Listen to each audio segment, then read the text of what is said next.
outro assunto que eu gostaria de tratar, senhor presidente, é sobre essa pauta que vem se arrastando já há algum tempo, que é a eleição na Venezuela, nesse ambiente que o mundo todo hoje acompanha muito de perto e com perplexidade em razão do cenário que se estabelece. Uma eleição com não apenas ares, mas com evidências, com características, com todas os indicativos de uma grande fraude, de uma grande farsa, né, onde o Conselho Nacional Eleitoral da Venezuela declarou a vitória de Nicolás Maduro com 51,2% dos votos. E um detalhe, sem divulgar o número total de votos ou as atas eleitorais, como costuma ocorrer em qualquer democracia. E aqui sublinho, o sistema de votação na Venezuela é semelhante ao do Brasil. O sistema de voto na Venezuela é o voto digital, é o voto eletrônico. Só que lá tem a impressão do voto para a auditagem, para a conferência.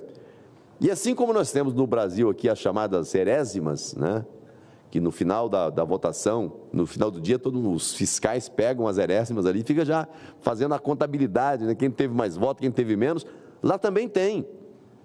E os partidos, os aliados, especialmente do grupo de oposição, levantou muito desse material. E a evidência que se tem, a partir dos levantamentos que estão sendo apresentados, é de que o resultado efetivo foi um e o resultado divulgado foi outro. A oposição, é claro, contestou o resultado e apontou a vitória do seu candidato, Edmundo González, com mais de 70% dos votos. Aliás, o governo Maduro agora quer prendê-lo porque estaria cometendo crime por se proclamar presidente eleito, tendo o presidente Maduro sendo o anunciado eleito na Venezuela. E em meio a tantas incertezas, o país foi tomado por protestos, por manifestações, seguido de uma repressão absolutamente violenta do regime Maduro. Há informações inclusive de um dos líderes da oposição, que foi preso, além da morte de 12 pessoas e mais de 700 detidos. Enquanto isso, o mundo tem cobrado transparência e repudiado os atos de violência perpetrados por esse regime ditatorial travestido de democracia. Pelo menos 18 países, além da União Europeia, não reconheceram a vitória chavista, incluindo Argentina, Chile, Uruguai. E o Brasil? Qual é a posição do Brasil em face dessa situação da Venezuela? O silêncio. O presidente Lula optou pelo caminho do silêncio. Lula se limitou a pedir a divulgação das atas eleitorais, mas não foi além disso. Não saiu em defesa dos presos, desaparecidos, nem mesmo lamentou as mortes provocadas pelo regime Maduro. Hoje, em visita ao Chile, o presidente Lula pediu respeito, veja isso, pediu respeito ao voto popular. Mas me parece que ele só respeita o voto atribuído ao Maduro. Porque se questiona, o mundo todo está a questionar, os observadores apontando que houve fraude, e quando se faz a defesa do respeito ao voto num ambiente como o que está instalado na Venezuela, o respeito ao voto popular pressupõe uma mensagem de reafirmação daquilo que foi anunciado como sendo o resultado das eleições na Venezuela. Se esquece que é justamente esse princípio que é violado continuamente pelo regime de Maduro. É justamente isso que Maduro está a violar, o respeito à soberania popular.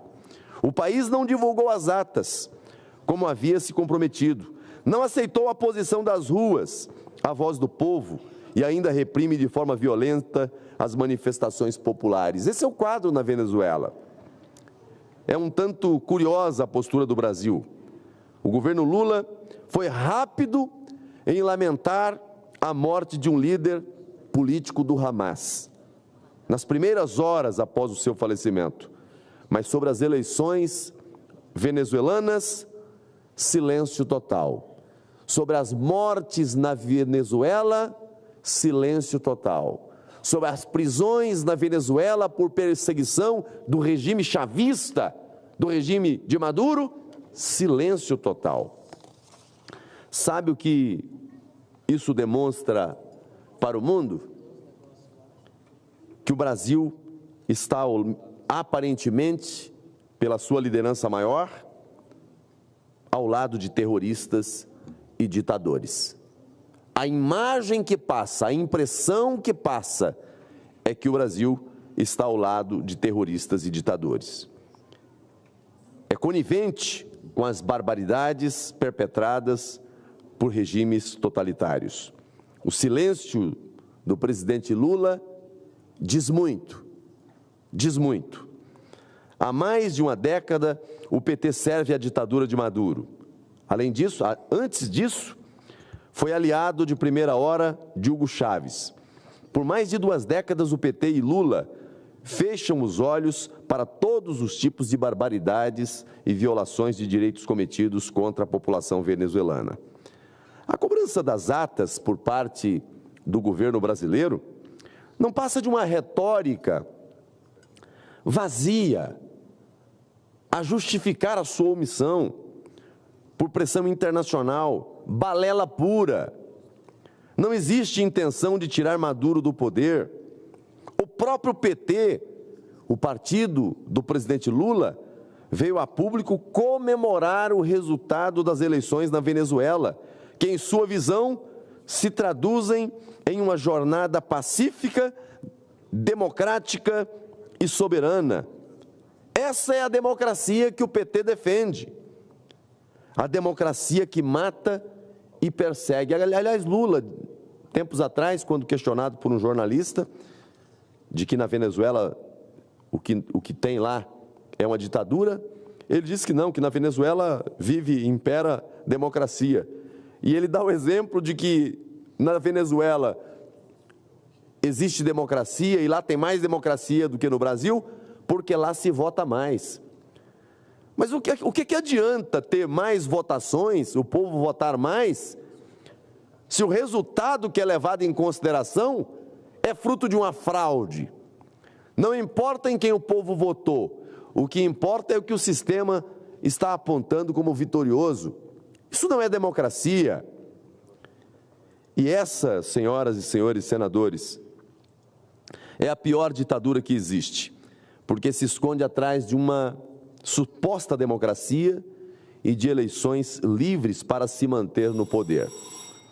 Nesta segunda-feira, a autoridade estadual eleitoral da Venezuela, o Conselho, o CNE, disse que entregou as atas ao Supremo Tribunal venezuelano para proceder uma auditoria no resultado.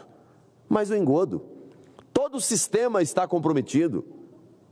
Todo o sistema está capturado pelo regime chavista, capturado por Maduro. Infelizmente, não há o que esperar. Se a comunidade internacional, com a força que tem, com os instrumentos que tem, não tiver um papel preponderante nisso, o povo venezuelano continuará amargando as duras consequências de ter à frente do seu país um governo tirano e que empobrece o seu povo, a sua gente. Concluo, senhor presidente, dizendo: é preciso lembrar que tanto o Conselho Eleitoral quanto o Tribunal daquele país são acusados pela oposição de servir ao chavismo no poder. Enquanto as atas não forem tornadas públicas, não haverá transparência. E sem transparência não há democracia. Que Deus ajude o povo venezuelano nessa luta, nessa nesse enfrentamento e que o que está acontecendo mundo afora, a partir dos mais diversos países, das mais diversas regiões, União Europeia não reconheceu, os Estados Unidos foram além para reconhecer a vitória do candidato da oposição, que toda essa pressão leve aquele país a ter um período de normalidade democrática reestabelecido, porque lá não existe democracia, lá existe uma ditadura.